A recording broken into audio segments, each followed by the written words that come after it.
Good morning friends. तो again GST की revision में आज एक छोटा सा टॉपिक लेके आया हूँ फिर दोबारा, time of supply. Time of supply again मैं प्रैक्टिकल पॉइंट ऑफ व्यू से देखूँ, प्रोफेशनल पॉइंट ऑफ व्यू से देखूँ और अपने एग्जाम पॉइंट ऑफ व्यू से भी देखूँ तो बहुत इंपॉर्टेंट बनता है। ठीक है, टाइम ऑफ सप्लाई रिवाइज करने वाले ये inter student, CS executive, CMA inter, सबके लिए इंपॉर्टेंट टॉपिक है और एग्जाम क्वेश्चन भी करेंगे और आपको डिस्क्रिप्शन बॉक्स में समरी नोट्स भी मिल जाएंगे। अगेन समरी नोट्स कह रहा हूँ, जिससे पढ़ाऊंगा वही समरी नोट्स दूंगा।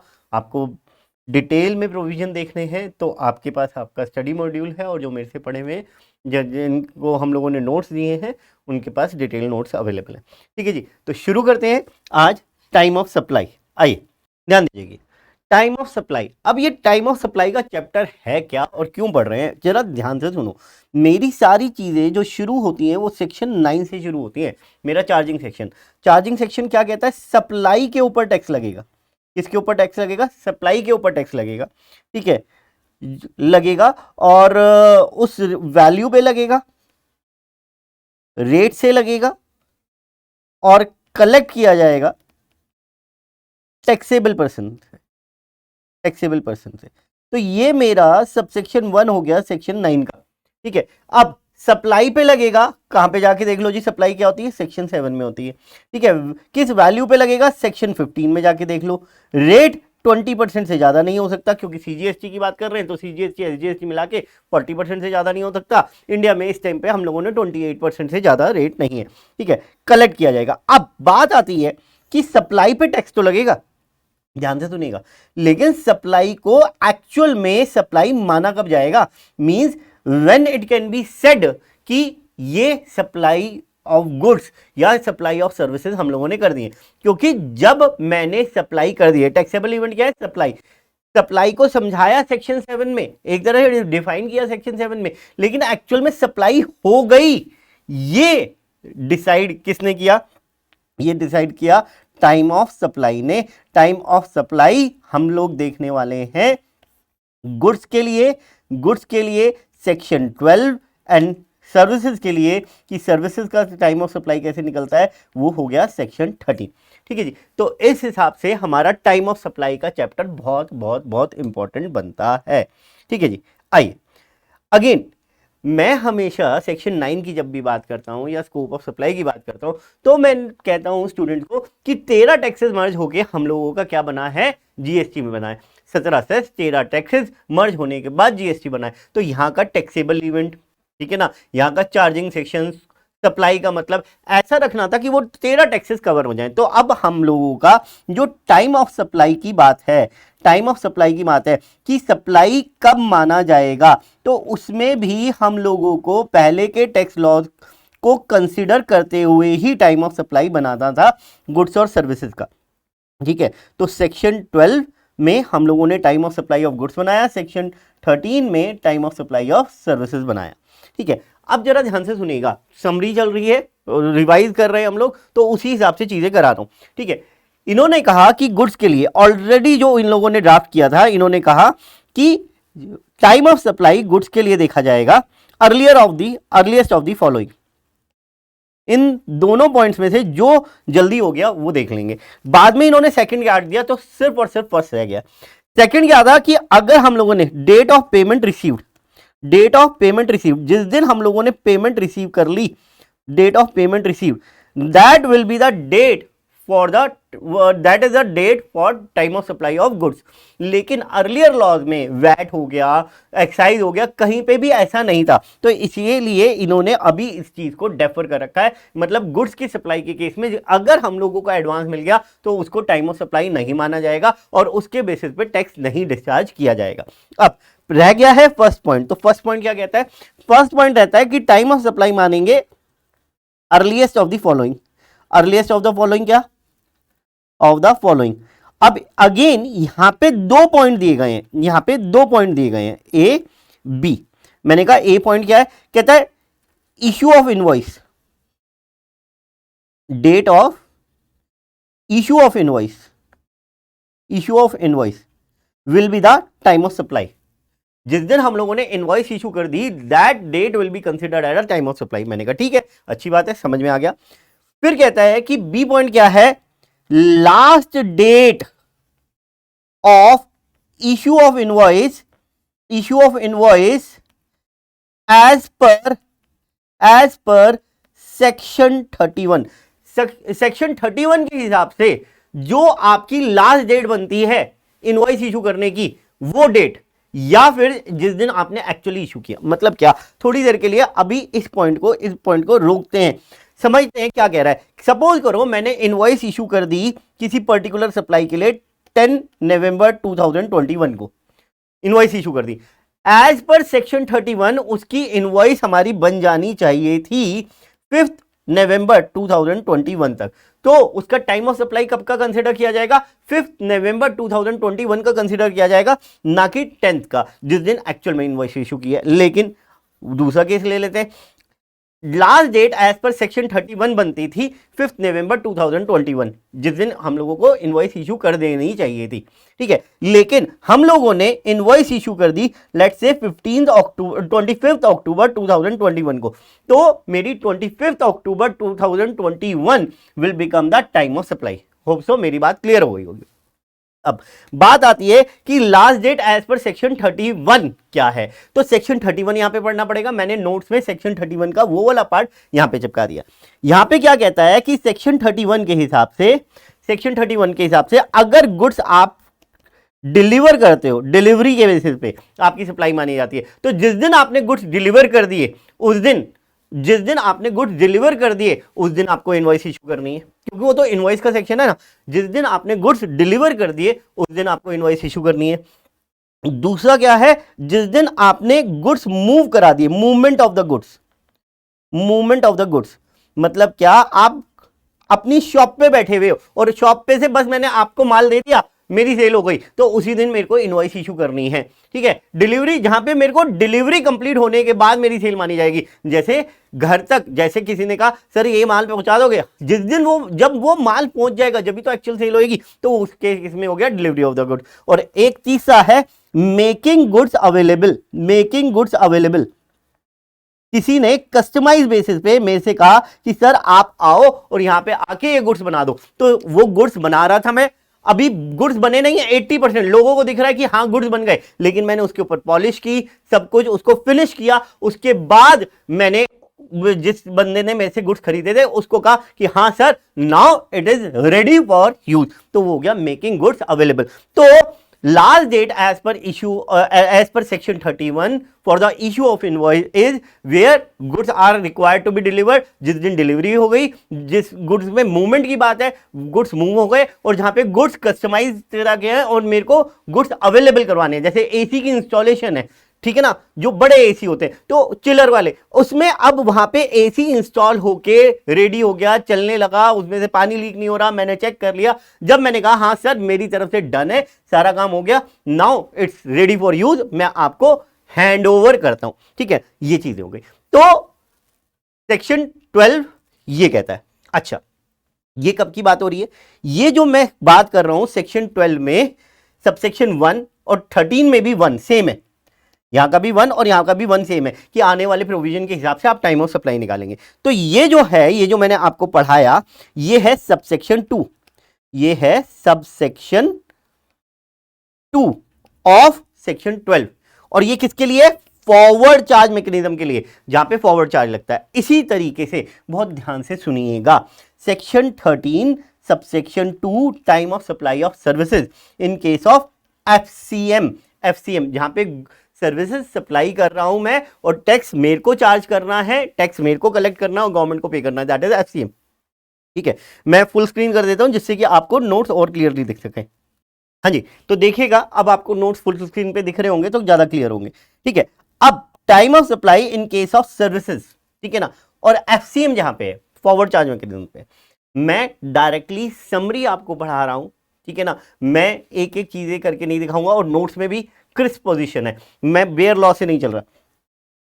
If invoice is issued within 30 days from provision of service, अगर इनवॉइस 30 डेज के अंदर अंदर इशू हो गई, within provision from the date of provision of service, from date of provision of service, then TOS, time of supply, will be date of provision of service, sorry, date of issue of invoice, or date of payment received, date of payment received. यहां पे payment received वाला point शुरू से चला आ रहा है, शुरू से मतलब सर सर्विस टैक्स के टाइम से चला आ रहा है, ठीक है ना। तो टाइम ऑफ सप्लाई कब की मानी जाएगी? Earlier of the date of issue of invoice और payment received, whichever is earlier. Hope मेरी बात आपको क्लियर है, ठीक है। ये कब हुआ? ये केस हुआ if invoice is issued within 30 days from the date of provision of service. Next आगे चलते हैं, ये हो गया ए पॉइंट। इसका बी पॉइंट सुनिएगा, if invoice is issued after 30 days from date of provision of service, then time of supply is equal to date of provision of service और date of payment received, whichever is earlier, समझ में आती है बात? Sir example से बता दो बेटे, एकदम एग्जाम्पल से बताऊंगा। एग्जाम्पल से क्या, मैं आपको एग्जाम क्वेश्चन से बताऊंगा। ये देखो हमारे पास एग्जाम क्वेश्चन आ रहा होगा, exam question past year question RTP NTPs November 2018 का सीआईपीसी का क्वेश्चन है, क्वेश्चन 8B, और 5 नंबर का क्वेश्चन है। टाइम ऑफ सप्लाई में से 5 नंबर का क्वेश्चन, और जितना पढ़ाया उसी पे क्वेश्चन आ गया। क्या कहता है? Message XYZ company of form of chartered accountants issue invoice for the service render to mister A on 7 September 2021, determine the time of supply in the following independent cases। सारे इंडिपेंडेंट केसेस हैं, ठीक है। तो अगर मैं इस question को solve करने की बात करता हूं तो date of provision of service मेरे को दे रखा है। क्या दे रखा है? Date of provision of service दे रखा है 7 सितंबर 2021, ठीक है ना। अब क्या कहता है? इंडिपेंडेंट सर्विस देख लो, ये issue date of issue of invoice है, date of issue of invoice, ठीक है, वो है 7 सितंबर 2021। Determine the time of supply in the following independent cases. पहला दे रखा है date of provision of service, date of provision of service is equal to 1 August 2021, ठीक है ना। पेमेंट की बात ही नहीं दी हुई। अब मेरे को यह देखना है क्या इनवॉइस विद इन 30 डेज में इशू हो गया, 1 अगस्त को मैंने प्रोविजन ऑफ सर्विस की थी और इनवॉइस इशू हुआ है 7/9 को, आफ्टर 30 डेज इशू हुआ है इनवॉइस। तो इस केस में टाइम ऑफ सप्लाई बनेगा आपका 1/8/2021। आंसर चेक करें, क्या यही बन रहा है? पहले आंसर लिखने का तरीका देखिएगा, पहले उसने पूरा का पूरा प्रोविजन लिखा, ठीक है, और प्रोविजन भी वैसे लिखा है जैसे समरी फॉर्म में मैंने आपको लिखवाया है, उसने बेयर नहीं लिखा। उसके बाद in accordance with the aforesaid provision the time of supply 1/8/2021 since the invoice is not issued within 30 days of the supply of service, that is provision of service, ठीक है। उसके बाद second case, provision of service was completed on 14/8, date of provision of service, 14 क्या दे रहा है? 14 अगस्त 2021। तो within 30 days हो गया। तो इस केस में टाइम ऑफ सप्लाई आपका क्या बनेगा? 14/8/2021। होप सो मेरी बात क्लियर। नेक्स्ट, अब जरा थर्ड केस से और ज्यादा अच्छी चीजें शुरू हो जाएंगी। डेट ऑफ पेमेंट, देखो फिर दोबारा लिख लेते हैं। Date of issue of invoice कितनी है? इनवॉइस की डेट है 7/9/2021। अब third case independent, date of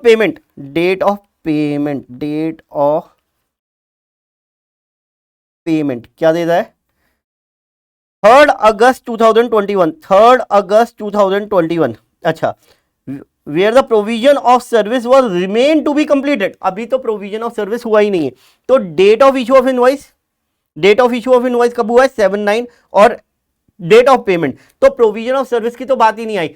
अगर प्रोविजन ऑफ सर्विस से विद इन 30 डेज कर दिया जाता है तो इनवॉइस की डेट और पेमेंट की date whichever is earlier, तो यहां पे हम लोगों को पेमेंट पहले मिल गई है तो पेमेंट की डेट के हिसाब से हम लोगों का टाइम ऑफ सप्लाई बनेगा। थर्ड का केस देखिएगा 3 अगस्त, क्योंकि विच एवर इज अर्लियर लेना है हम लोगों को, तो इन दोनों का अर्लियर हम लोगों ने लिया और अर्लियर आया हमारा 3 अगस्त। मेरी बात क्लियर होगी, ठीक है। नेक्स्ट आगे चलते हैं, डेट ऑफ पेमेंट। अब फिर दोबारा मैं एक बार केस लिख लेता हूं, ठीक है, ये वाला केस हो चुका मेरा। नेक्स्ट इनवॉइस इशू की हम लोगों ने 7/9/2021 को। आगे चलते हैं, डेट ऑफ पेमेंट इज 15 सितंबर, डेट ऑफ पेमेंट इज 15 सितंबर। उसके बाद where the provision of service remain to be completed, अभी भी provision of service remain to be completed है, तो ऑब्वियस सी बात है इस बार इनवॉइस पहले इशू हो गई, तो इनवॉइस की डेट आप लोगों की बनेगी टाइम ऑफ सप्लाई, इनवॉइस की डेट आपकी टाइम ऑफ सप्लाई बन जाएगी, ठीक है।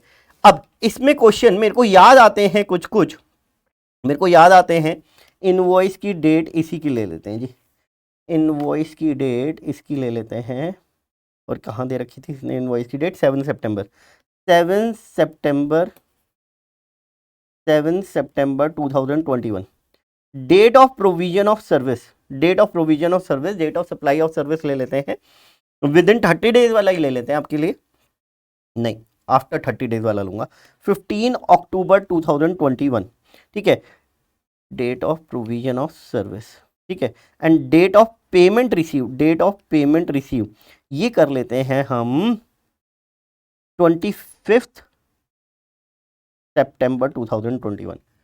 अभी काम खत्म नहीं हुआ, क्योंकि आप कहोगे कि विद इन 30 डेज नहीं है, विद इन 30 डेज नहीं, वो क्या कहते हैं, विद इन 30 डेज इनवॉइस इशू नहीं की, सॉरी, हाँ, date of provision of service से विद इन 30 डेज, हाँ, तो ये वाली डेट इसकी बन जाएगी, तो यहां पे ये वाली डेट बन गई। अब मेरी बात जरा ध्यान से सुनना, 1 लाख रुपए की इनवॉइस है, ठीक है, और ये डेट मैं अब चेंज कर रहा हूं,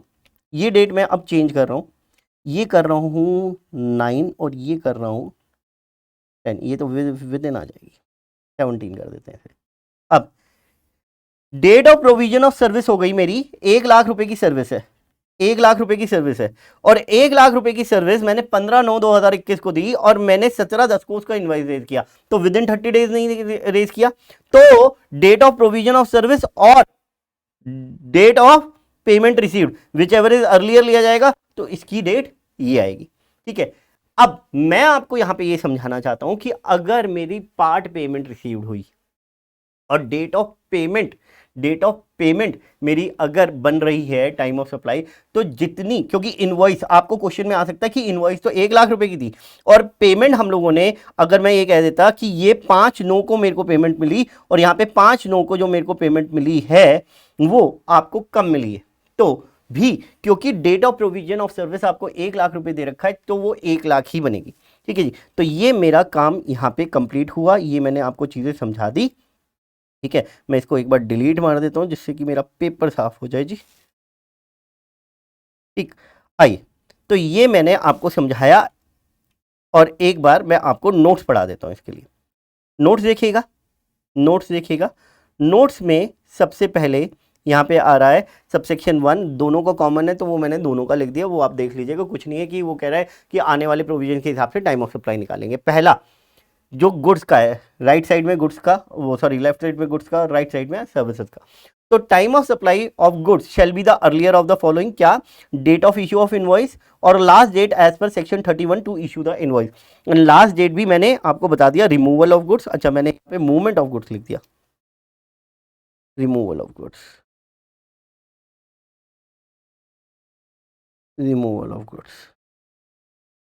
ठीक है जी, removal of goods, delivery of the goods and goods making available, उसके हिसाब से। Time of supply in case of services, if invoice is issued within 30 days from the date of provision of service, then date of issue of invoice और date of payment received whichever is earlier, ठीक है। If invoice is not issued within 30 days from the date of provision of service, then date of provision of service or date of receipt of payment, whichever is earlier. In case, ध्यान से सुनिएगा, in case where the clause A and clause B do not apply, the date on which recipient shows the receipt of services in his books of account shall be the time of supply.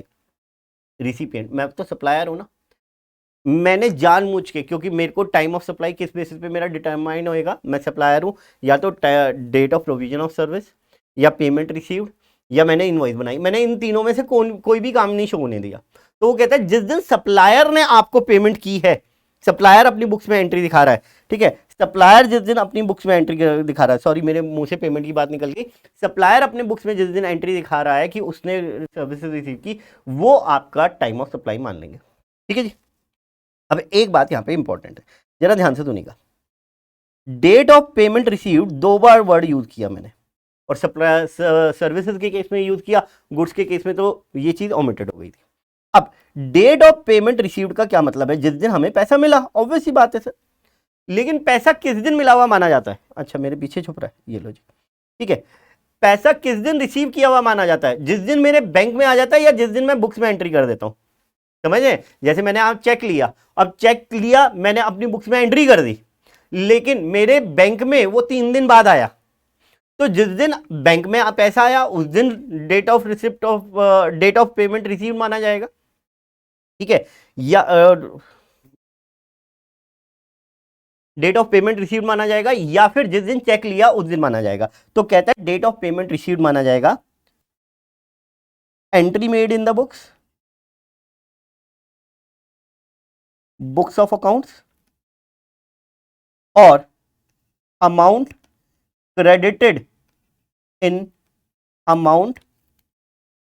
credited in bank, whichever is earlier will be your date of payment received।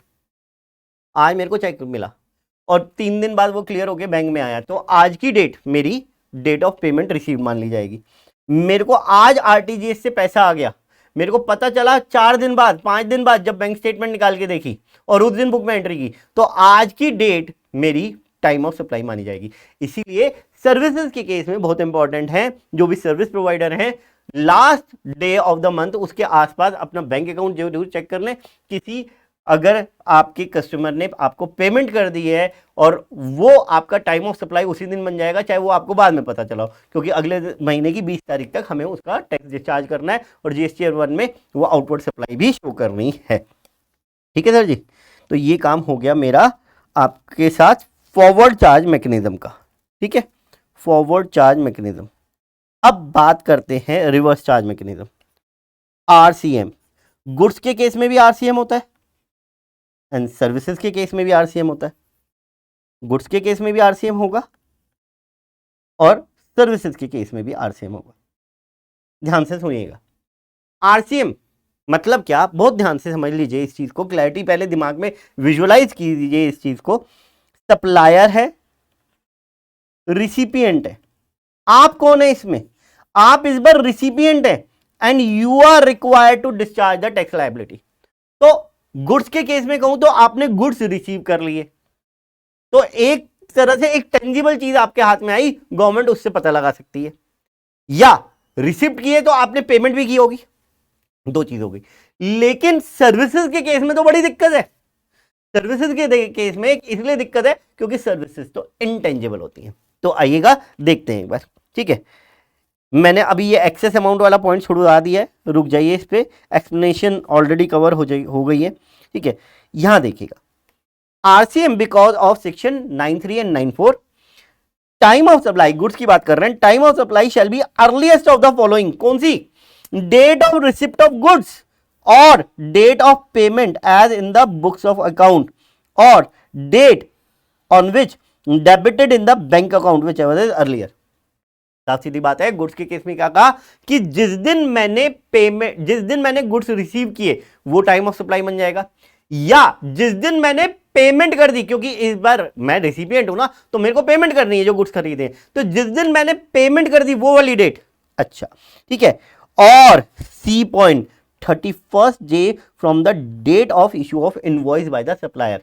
देखो supplier यहां पे registered होना तो जरूरी नहीं है, लेकिन supplier ने कोई तो इनवॉइस दी होगी, कोई तो ऐसा डॉक्यूमेंट दिया होगा जिससे आपकी पेमेंट की ऑब्लिगेशन बनी हो। क्योंकि अगर आप रजिस्टर्ड हैं, आप बुक्स ऑफ अकाउंट बना रहे हैं, तो सामने वाला चाहे रजिस्टर्ड नहीं है, आप उससे कहोगे तो भैया कच्चा पक्का बिल कुछ तो दे, जहां पे तू अपने लेटर हेड पे लिख के दे कि तूने मेरे को इतने का गुड्स सप्लाई किए या कुछ, जिससे कि मेरे पास प्रूफ रहे, कल को मेरा भी तो ऑडिट होएगा। तो क्या कहता है, 3 पॉइंट दिए, क्या पहला date of receipt of goods, जिस दिन मैंने गुड्स रिसीव कर लिए, that will be my time of supply. ठीक है। दूसरा डेट ऑफ मेकिंग पेमेंट, और तीसरा 31st day from date of invoice. ठीक है। इन तीनों में से जो डेट पहले पड़ेगी, that will be the time of supply, in case of goods for reverse charge mechanism recipient. ठीक है जी। अब डेट ऑफ मेकिंग पेमेंट, इस बार मेरे को पेमेंट करनी है ना, तो डेट ऑफ मेकिंग पेमेंट की बात वही आ गई। ठीक है ना, जिस दिन आपने बुक्स में एंट्री कर दी, या पेमेंट रिसीव्ड के केस में तो क्या होता है, बैंक क्रेडिट होता है, और यहां पे बैंक डेबिट होएगा। बैंक जिस दिन डेबिट हो गया आपका, whichever is earlier will be considered as a date of making payment. Hope so मेरी बात क्लियर हुई होगी। ठीक है। सर्विसेज के लिए तो बहुत ईजी है, क्योंकि इस बार तो गुड्स के केस में तो गुड्स तो एक टेंजिबल चीज है, लेकिन सर्विसेज तो इनटेंजिबल है। यहां पे तो ये भी नहीं कह सकते कि date of receipt of service, तो क्या लिखा है जरा देखें एक बार। कहता है date of making payment, date of making payment और 61st day from the date of issue of invoice, बस इतना सा काम है। ठीक है। तो सर्विसेज के केस में चीजें और इजी हो गई। ठीक है, मेरे पीछे तो नहीं है। ठीक है, सर्विसेज के केस में चीजें और इजी हो गई। क्या कहता है, पहला date of making payment, and दूसरा देता है 61st day from date of issue of invoice. ठीक है जी। तो इनमें से जो डेट अर्लियर होगी, that will be time of supply. ठीक है। होप मेरी बात यहां तक क्लियर हो गई आपको। ठीक, चलिए जी, नोट्स में भी मैंने आपको ये चीज पढ़ा दी। ओके। वाउचर्स क्या होते हैं? वाउचर्स की बकायदा डेफिनेशन दे रखी है सेक्शन 2 क्लॉज 118 में। क्या कहता है, vouchers means an instrument where there is an obligation to accept it as a consideration और a part consideration for the supply of goods और सर्विसेज और बोथ। देखो, आपने इजीली सही समझ लिया कि डोमिनोज, आप पिज़्ज़ा हट वगैरह में गए, उन्होंने आपको कुछ पैम्फलेट वगैरह दिए, सर ये वाला आप वाउचर हमें वापस कर दोगे ना, तो हम आपको 10% का 20% का डिस्काउंट देंगे या एक पिज़्ज़ा फ्री दे देंगे। दैट इज अ वाउचर, और वो वाउचर एक तरह से कंसिडरेशन की तरह यूज हो रहे हैं। ठीक है, तो उसी को कह रहा है। And where goods and services और बोथ टू बी सप्लाइड और identities of their potential supplier are either indicated on the instrument itself or related to the documentation including the terms and condition of the use। ठीक है। अब क्या कहता है voucher के case में, ठीक है, वाउचर के केस में कहता है in case of voucher time of supply, goods and services के लिए दोनों के लिए कॉमन लिखा हुआ है। In case of vouchers time of supply shall be the date of issue of voucher if the supply is identifiable at that point। मैंने जब आपको वाउचर दिया, आप 5,000 की शॉपिंग कीजिए, आपको 1,000 रुपए की शॉपिंग अलाउड हो जाएगी नेक्स्ट टाइम पे फ्री। ठीक है ना, वाउचर दे दिया तो जब आप आओगे तो मैंने कहा 1,000 रुपए की शॉपिंग। अब मेरे गुड्स एंड मर्केंडाइज जो हैं, अगर मैंने फिक्स कर दिया कि आप 1,000 रुपए की शर्ट ले सकते हैं, आप 1,000 रुपए की ट्राउजर ले सकते हैं या कुछ भी, ठीक है ना, तो यहां पे फिक्स कर दिया, तो जिस दिन वाउचर इशू किया, that date of issue of voucher itself will become the time of supply, लेकिन यहां पे जब मैंने आपको वाउचर इश्यू किया उस टाइम पे ये डेफिनेट ही नहीं है कि सप्लाई में आपको कौन सा प्रोडक्ट दिया जाएगा, तो वो प्रोडक्ट का रेट ऑफ जीएसटी रेट अलग अलग हो सकता है। तो उस केस में कहता है date of redemption of voucher will be the time of supply, date of redemption of voucher will be the time of supply. ठीक है, अब आगे कहता है जहां पे फिफ्थ सबसेक्शन कहता है where it is not possible to determine the time of supply under the provision of subsection 2, 3 and 4, time of supply shall be where a periodical return has to be filed, where periodical return has to be filed, the date on which such return is to be filed।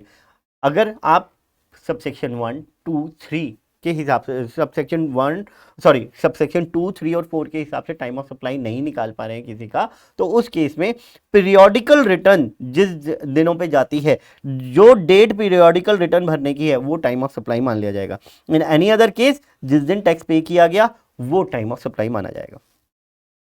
Last class हम लोगों ने की थी value of supply, वहां पे हम लोगों ने कहा कि जो इंटरेस्ट वगैरह डिलेड पेमेंट पे लगता है वो भी वैल्यू ऑफ सप्लाई का पार्ट बनेगा, उसके ऊपर भी जीएसटी लगाया जाएगा।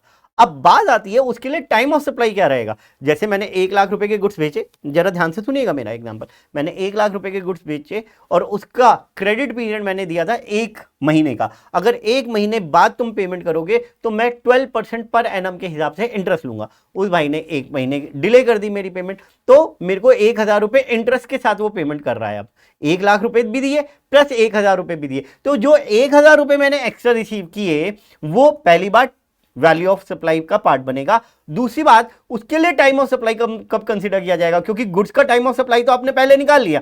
अब ये जो 1000 रुपए लिए हैं इसका टाइम ऑफ सप्लाई कब कंसीडर किया जाएगा, तो कहता है सबसेक्शन 6 में shall be time of supply for interest, late fees etc shall be the date on which supplier receive such addition in value। जिस दिन वो 1000 रुपए एक्चुअल में रिसीव किए गए वो टाइम ऑफ सप्लाई बनेगा।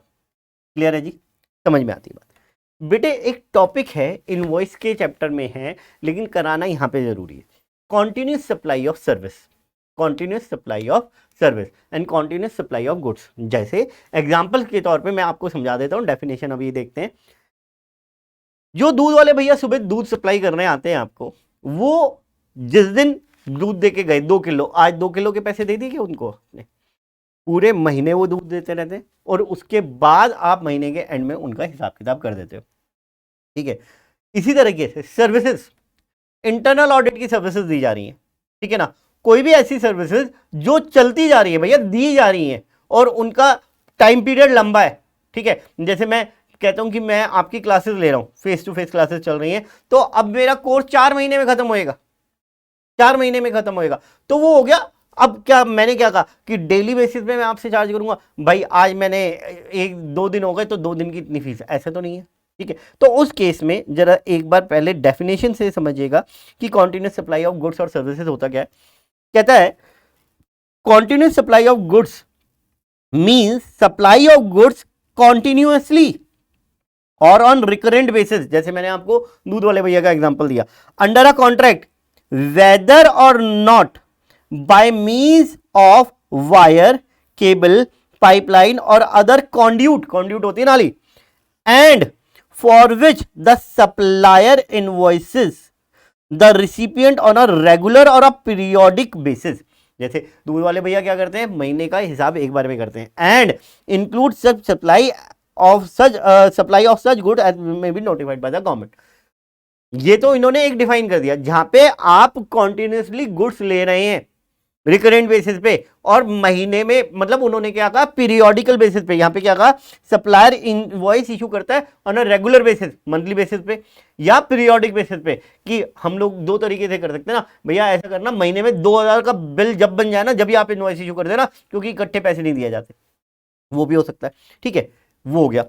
या वो सप्लाई ऑफ गुड्स जो हम डिफाइन कर देंगे, हम मतलब गवर्नमेंट डिफाइन कर देगी as a continuous supply of goods. ठीक है जी।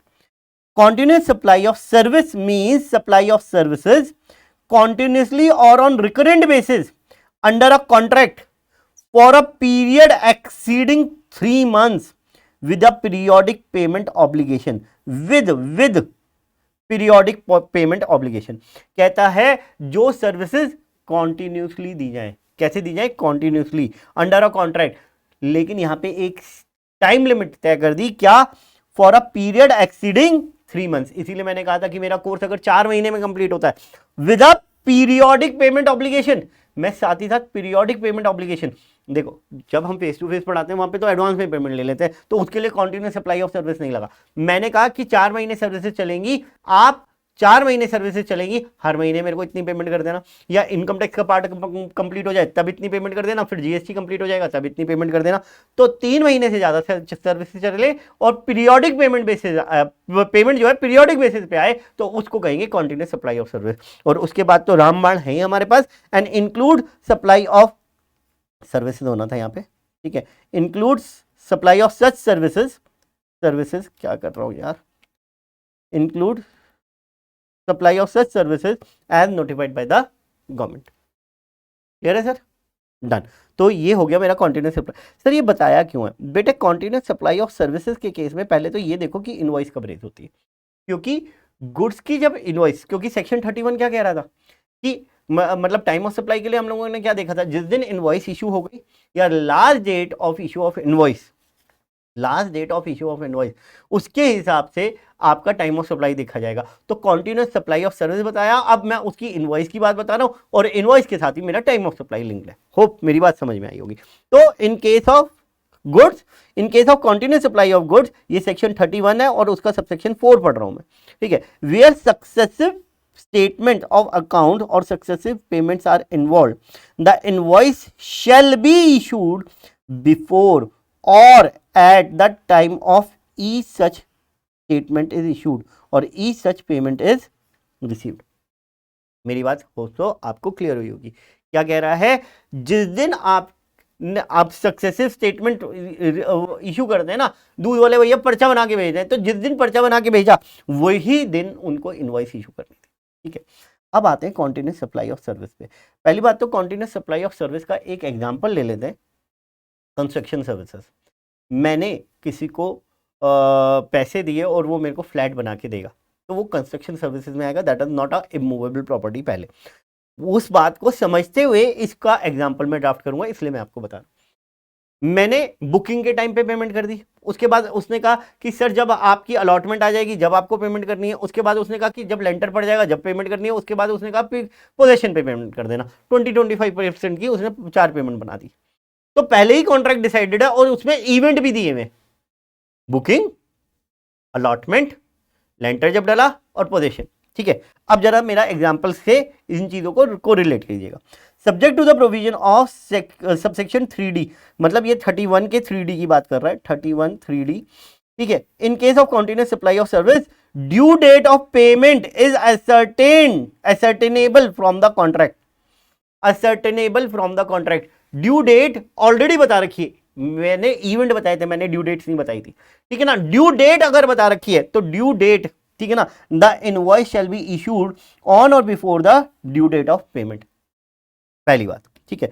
सी पॉइंट पहले पढ़िएगा, payment is link to the completion of an event. मेरी बात समझ में आ गई होगी आपको। तो जिस दिन लेंटर डल गया उसने मेरे को कहा कि सर आपकी, पहले उसने अलॉटमेंट भेजी थी, तो अलॉटमेंट लेटर जिस दिन आ गया वो कंप्लीशन ऑफ इवेंट हो गया और इवेंट कंप्लीट होते के साथ ही मेरी पेमेंट देनी ड्यू बन गई। फिर उसने कहा कि सर लेंटर डल गया, फिर उसने कहा पोजीशन, तो payment is linked to the completion of an event, the invoice shall be issued on और before the completion of that event, ठीक है sir. B point, due date of payment is available, ठीक है ना, due date of payment is available, the invoice shall be issued before और at the time of supplier receive the payment, ठीक है। यहां पे due date of payment available है, ठीक है, यहाँ पे नॉट अवेलेबल आना था क्या, जहां पे due date of payment available है, the invoice shall be issued, मैं कुछ गड़बड़ है ये कह रहा था, ठीक है, ये वाला पॉइंट यहाँ पे ही नहीं है, यहाँ पे है वेयर, मैं आपको नोट्स में ठीक करके दे दूंगा, where due date is not ascertainable, not ascertainable, ascertainable की जो भी स्पेलिंग होती हो, असर्टेनेबल, ठीक है, क्योंकि मेरे को लग ही रहा था ये कुछ गलत लिख दिया। Where the due date is not ascertainable, invoice shall be issued before और at the time when the supplier receive the payment. तो अगर डेट ऑफ पेमेंट असर्टेनेबल ही नहीं है, इन दैट केस जिस दिन सप्लायर को पेमेंट रिसीव हुई उस दिन उसको इनवॉइस इशू कर देनी चाहिए। ठीक है, इसको अब आपको लिंक करना है कैसे, मेरे टाइम ऑफ सप्लाई से। क्यों? क्योंकि इनवॉइस की बात बार बार आ रही है। ठीक है जी, ये चीज़ हो गई।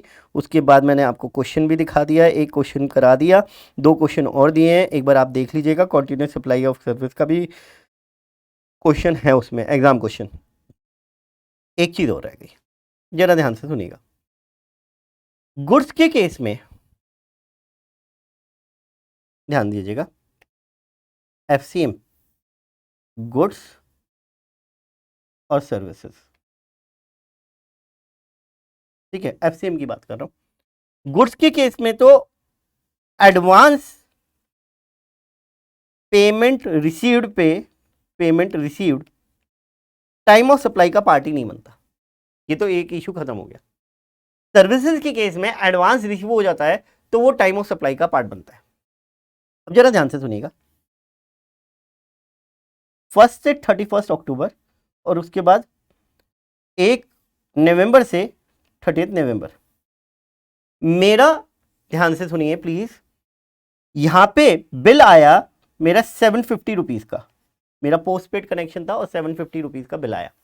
ठीक है, अब मेरे को वोडाफोन को, जियो को या एयरटेल को, जिसको भी पेमेंट करनी है, मेरे को ड्यू डेट तक याद नहीं रहा और मैंने क्या किया, इस डेट पे पेमेंट कर दी 1000 रुपए की। 750 रुपए का बिल था, 250 रुपए एक्स्ट्रा चले गए। अब 250 रुपए एयरटेल, जियो या ये जो टेलीकॉम कंपनीज हैं उनके लिए आफत बन जाएगी। क्यों? क्योंकि 250 रुपए एडवांस रिसीव हो गए अगले महीने के लिए और वो इनके लिए टाइम ऑफ सप्लाई बन जाएगा। समझ में आ रही है मेरी बात? तो इन्होंने क्या किया, एक एग्जम्पशन दी, यहां पे एग्जम्पशन दी, कहता है अगर आपने एडवांस रिसीव किया है अप टू ₹1000, सर्विस प्रोवाइडर के लिए बात कर रहा है, अगर आपने एडवांस रिसीव किया है up to ₹1000, then in that case up to ₹1000 का जो एडवांस है वो एक्चुअल में जब इनवॉइस उस पीरियड की बनेगी, मतलब क्या, अब ये जो अगले पीरियड की जो इनवॉइस बनेगी उसमें एडजस्ट करते हुए उसका टाइम ऑफ सप्लाई के हिसाब से निकाल लीजिएगा। इस 250 रुपए को जो एडवांस रिसीव की डेट है उसको टाइम ऑफ सप्लाई मानने की जरूरत नहीं है। Provided that where the supplier receive an advance up to ₹1000 in excess of the amount indicated in the tax invoice, the time of supply to the extent of such excess amount shall at the option of the said supplier be the date of the issue of invoice in respect of such excess amount। मतलब क्या, जब अगले month की जो date of issue of invoice होगी, date of issue of invoice होगी, उसी को टाइम ऑफ सप्लाई माना जाएगा। इस 250 रुपए की एडवांस पेमेंट के हिसाब से टाइम ऑफ सप्लाई निकालने की आपको जरूरत नहीं है। ऑप्शन दे रहे हैं हम आपको, बाकी आपकी मर्जी, आप अपने लिए चीजें मैच करना चाहते हैं तो कर लीजिए। ठीक है जी, तो यहाँ पे मेरा ये टाइम ऑफ सप्लाई का टॉपिक खत्म हो गया। मेरे को लगा नहीं था इतना टाइम लग जाएगा, लेकिन इट टुक अराउंड 45 मिनट्स, तो ये चीज़ें मैंने ख़त्म कर ली। ठीक है जी, तो ये मेरा हो गया। यहाँ पे एक गुड्स का आ रहा है, तो फॉरवर्ड चार्ज वाला है, goods were supplied on this invoice और इशूड ऑन दिस, तो डिलीवरी वाली डेट हो जाएगी। ठीक है ना, गुड सप्लाइड वाली डेट हो जाएगी। और उसके बाद एक कंटिन्यूस सप्लाई ऑफ सर्विस का क्वेश्चन आ रहा है, देख लीजिएगा। डाउट हो तो कमेंट बॉक्स में लिखिएगा प्लीज़। आप लोग कमेंट बॉक्स में कुछ नहीं लिखते हैं तो आप कमेंट बॉक्स में लिखिएगा, जिससे कि हमें पता चले कि कोई दिक्कत तो नहीं आ रही। एक चीज़ और बताऊँगा, डिस्क्रिप्शन बॉक्स में हमारी JJ Edu ऐप का लिंक आ रहा है। ठीक है, मैं ये क्यों बता रहा हूँ, सर आप अपनी ऐप डाउनलोड करवाना चाहते हो? नहीं बेटे, वहाँ पे आपको बेसिक का चैप्टर, हाउस प्रॉपर्टी का चैप्टर, PGBP का approximately 70% chapter, advance tax, TDS, advance tax है, एडवांस टैक्स तो इवन यूट्यूब पे भी पढ़ा हुआ है, TDS और डिडक्शन, ये चैप्टर फुल फ्लेज आपको हमारी ऐप पे फ्री ऑफ कॉस्ट मिल रहे हैं नवंबर अटेम्प्ट के लिए। तो ये वाले चैप्टर आप डिटेल में अगर देखना चाहते हैं तो आप ऐप से भी देख सकते हैं। हाँ, एक चैप्टर और भूल गया, रेजिडेंशियल स्टेटस। ठीक है, तो ये आप चैप्टर आप ऐप पे जाके देख लो, विद क्वेश्चंस वहाँ पे मैंने करा रखे हैं डिटेल में, जैसे मैं क्लास में, मतलब क्लास ही रिकॉर्ड हुई है वो, तो वहाँ पे आप जाके देख सकते हो। ठीक है, ये एक इंपॉर्टेंट इन्फॉर्मेशन देनी थी। ठीक है, और ये वाले नोट्स वगैरह मैंने आपको ठीक करके दे देने। Thank you friends.